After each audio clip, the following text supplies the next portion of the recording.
देश में corona virus की रफ्तार एक बार फिर से डराने लगी है। दिल्ली के साथ देश के कई हिस्सों में कोरोना रिटर्न के हालात बन रहे हैं। 3 दिन से देश में हर दिन 8,000 से ज्यादा नए मामले सामने आ रहे हैं। एक्टिव केस भी 48,000 के करीब पहुंच गए हैं। सबसे ज्यादा चिंता दिल्ली, महाराष्ट्र और केरल बढ़ा रहे हैं। स्वास्थ्य मंत्रालय के आंकड़ों के मुताबिक 24 घंटे में कोरोना के 8,084 नए मामले सामने आए हैं और 10 मरीजों की मौत भी हुई है। पॉजिटिव रेट भी 3% के पार पहुंच चुका है। देश में 24 घंटे में जितने नए मरीज सामने आए हैं, उनमें से करीब 70% अकेले महाराष्ट्र, केरल और दिल्ली में मिले हैं। जनवरी में आई तीसरी लहर के बाद एक बार फिर से नए मामलों में तेजी आ रही है। आंकड़ों के मुताबिक इस हफ्ते यानी 6 से 12 जून तक देश भर में 48,000 से ज्यादा नए मामले सामने आए हैं और 70 मरीजों की मौत हुई है, जबकि इससे पहले के हफ्ते यानी 30 मई से 5 जून के बीच 25,000 से ज्यादा मामले सामने आए थे। इस हिसाब से एक हफ्ते में ही देश में मिलने वाले कोरोना के नए मरीजों की संख्या लगभग दोगुनी हो गई है। आपको बता दें कि देश में बीते कुछ दिनों से लगातार बढ़ते नए संक्रमितों को देखते हुए कोरोना की नई लहर की आशंका पैदा हो गई है। हालांकि एक्सपर्ट्स ने अभी इससे इनकार किया है। स्वास्थ्य मंत्रालय लगातार हालात पर नजर बनाए हुए है, जिसको लेकर कई राज्यों को चिट्ठी लिखकर कोरोना गाइडलाइन में सख्ती के साथ टेस्टिंग बढ़ाने के लिए भी कहा गया है।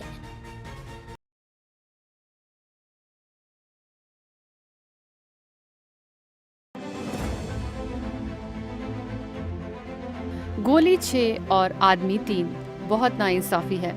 शोले फिल्म के डायलॉग की तरह राज्यसभा चुनाव में महाराष्ट्र की 6 सीटों के लिए 7 उम्मीदवार मैदान में थे। यहाँ नाइंसाफी नहीं, बात वर्चस्व की थी।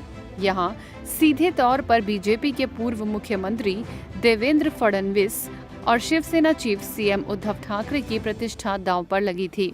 लेकिन चुनावी मैदान में शिवसेना जीत के सपने देखती रह गई और फडणवीस ने रणनीति के मैदान में खुद को किंग मेकर साबित करके दिखा दिया।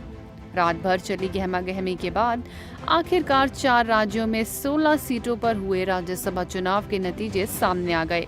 इसमें बीजेपी को सबसे ज्यादा सीटें मिली हैं। बीजेपी ने 8 सीटों पर जीत दर्ज की है। देश के 15 राज्यों की कुल 57 सीटों के लिए चुनाव हुआ। इनमें से 41 उम्मीदवार निर्विरोध चुन लिए गए। राजस्थान की 4 सीटों में कांग्रेस ने 3 और बीजेपी ने 1 पर जीत हासिल की है। कांग्रेस के तीनों उम्मीदवार मुकुल वासनिक, रणदीप सुरजेवाला और प्रमोद तिवारी ने जीत हासिल की है, तो बीजेपी से घनश्याम तिवारी ने जीत दर्ज की है। अगर बात महाराष्ट्र की करें तो यहाँ राज्यसभा की 6 सीटों के लिए 7 उम्मीदवार खड़े होने से मुकाबला काफी रोमांचक रहा। चुनाव में एनसीपी से प्रफुल्ल पटेल, शिवसेना से संजय राउत और कांग्रेस से इमरान प्रतापगढ़ी ने जीत दर्ज की। वहीं बीजेपी के 3 उम्मीदवार भी चुनाव जीत गए। वहीं हरियाणा में राज्यसभा की 2 सीटों के लिए 3 उम्मीदवार मैदान में थे। चुनाव में बीजेपी ने आसानी से जीत दर्ज कर ली, जिससे कांग्रेस को यहां फिर से निराशा ही हाथ लगी। कर्नाटक में राज्यसभा की 4 सीटों के लिए 6 उम्मीदवार चुनाव मैदान में थे। इनमें बीजेपी ने 3 सीटों पर जीत दर्ज की, वहीं कांग्रेस ने 1 सीट जीती।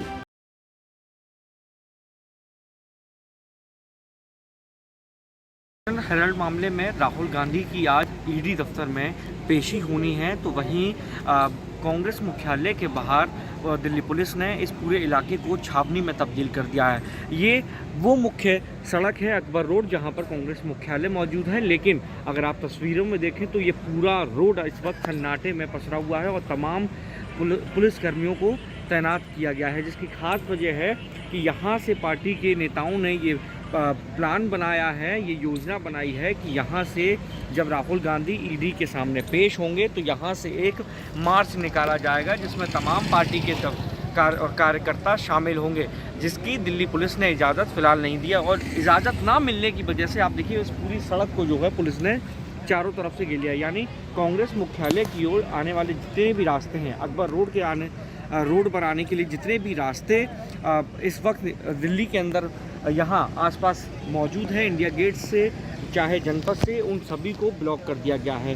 करीबन 50 से 60 बैरिकेड जो है लगाए गए हैं तमाम जगहों पर, जिसमें इस एक अकबर रोड पे ही 10 जगहों पर दिल्ली पुलिस की तरफ से बैरिकेड किए गए हैं ताकि भारी संख्या में कार्यकर्ता इकट्ठे ना हों कांग्रेस मुख्यालय में, और जो कांग्रेस योजना बना रही है मार्च निकालने की, उस मार्च को ना निकलने दिया जाए और कानून व्यवस्था बनी रहे। धारा 144 भी यहाँ पर लागू है। फिलहाल दिल्ली पुलिस की तरफ से जो लोग यहाँ पर आ रहे हैं उनको आने के लिए एक सूची दी गई है और उस सूची के अनुसार ही लोगों को आने दिया जा रहा है। यहाँ पे देखिए तमाम कांग्रेस के बड़े नेता भी आ रहे हैं। राजीव शुक्ला जी हमारे साथ मौजूद हैं। सर, किस तरह से अब जो ईडी के सामने पेशी होनी है, किस तरह से देख रहे हैं? पुलिस ने इजाज़त नहीं दी है। बहुत गलत बात है, ये लोकतंत्र के लिए बहुत गलत बात है। जिस तरह का काम हो रहा है, शांतिपूर्ण प्रदर्शन तक नहीं करने दे रहे हैं, पूरी किलेबाजी नाकेबंदी कर दी है। एक तो गलत केस, उसमें इस तरह की हरकत है। आपको लगता है कि राहुल गांधी को यहाँ से सत्याग्रह करना चाहिए? सरकार लगातार जो सरकार देखिए, जो पुलिस कहेगी पुलिस के हिसाब से चलेंगे।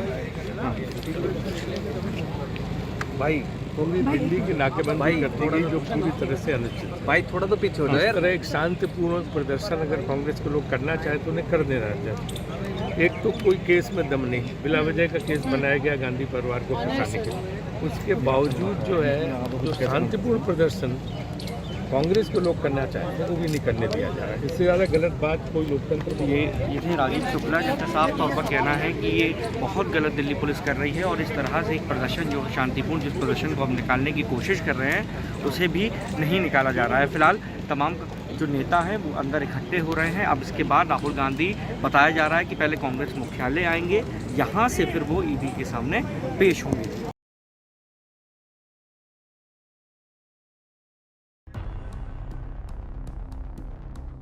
ड्रैगन अपनी चाल से बाज नहीं आ रहा है।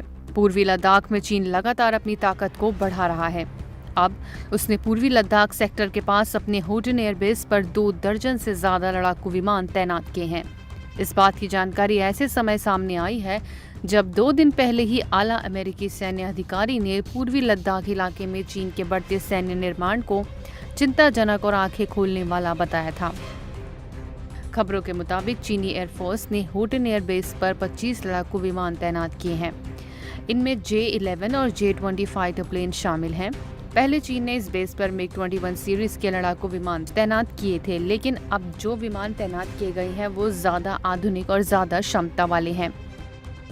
आपको बता दें, लद्दाख बॉर्डर पर चीन की हरकतों के मद्देनजर अमेरिका के जनरल चार्ल्स एफलिन ने बड़ा बयान देते हुए लद्दाख में चीन की गतिविधियों को भारत के लिए खतरे की घंटी बताया था। उनका कहना था कि चीन का ये रवैया पड़ोसी देशों के साथ संबंधों को नुकसान पहुंचाने वाला है।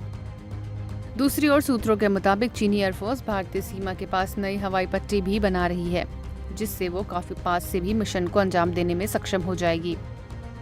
आपको बता दें कि जून 2020 में चीन की PLA और भारतीय सेना के जवानों के बीच हिंसक झड़प हुई थी। इसमें दोनों ही देशों के सैनिक हताहत हुए थे।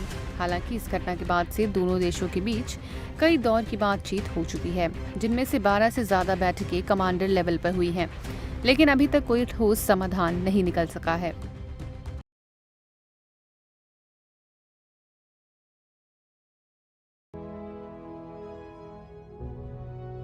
ईडी द्वारा मनी लॉन्ड्रिंग केस में गिरफ्तार होने के बाद दिल्ली के स्वास्थ्य मंत्री सत्येंद्र जैन को एक और बड़ा झटका लगा है। रोज एवेन्यू कोर्ट ने सत्येंद्र जैन को फिर से 14 दिन की न्यायिक हिरासत में भेज दिया है। सत्येंद्र जैन का आज सोमवार को पुलिस की रिमांड का आखिरी दिन था, लेकिन अब कोर्ट ने फिर से स्वास्थ्य मंत्री को 14 दिन की न्यायिक हिरासत के लिए भेज दिया है। इस मामले में राहत की बात यह है कि मंगलवार को 11 बजे कोर्ट फिर से जमानत याचिका पर सुनवाई करेगा। यह जमानत याचिका पिछले हफ्ते ही दायर की गई थी, लेकिन अब इस पर मंगलवार को सुनवाई होगी। गौरतलब है कि कोर्ट ने 13 जून तक के लिए ईडी की हिरासत में भेज दिया था। कोर्ट के आदेश के बाद सत्येंद्र जैन की तबीयत अचानक बिगड़ने लगी। बेचैनी की शिकायत होने पर उन्हें हिरासत से ही राम मनोहर लोहिया अस्पताल ले जाया गया था। आपको बता दें कि सत्येंद्र जैन पर कथित आरोप है कि उन्होंने दिल्ली में कई शेल कंपनियों को लॉन्च किया या खरीदा था। उन्होंने कोलकाता में 3 हवाला ऑपरेटरों की 54 शेल कंपनियों की मदद से 16 करोड़ से ज्यादा के काले धन को भी सफेद किया था।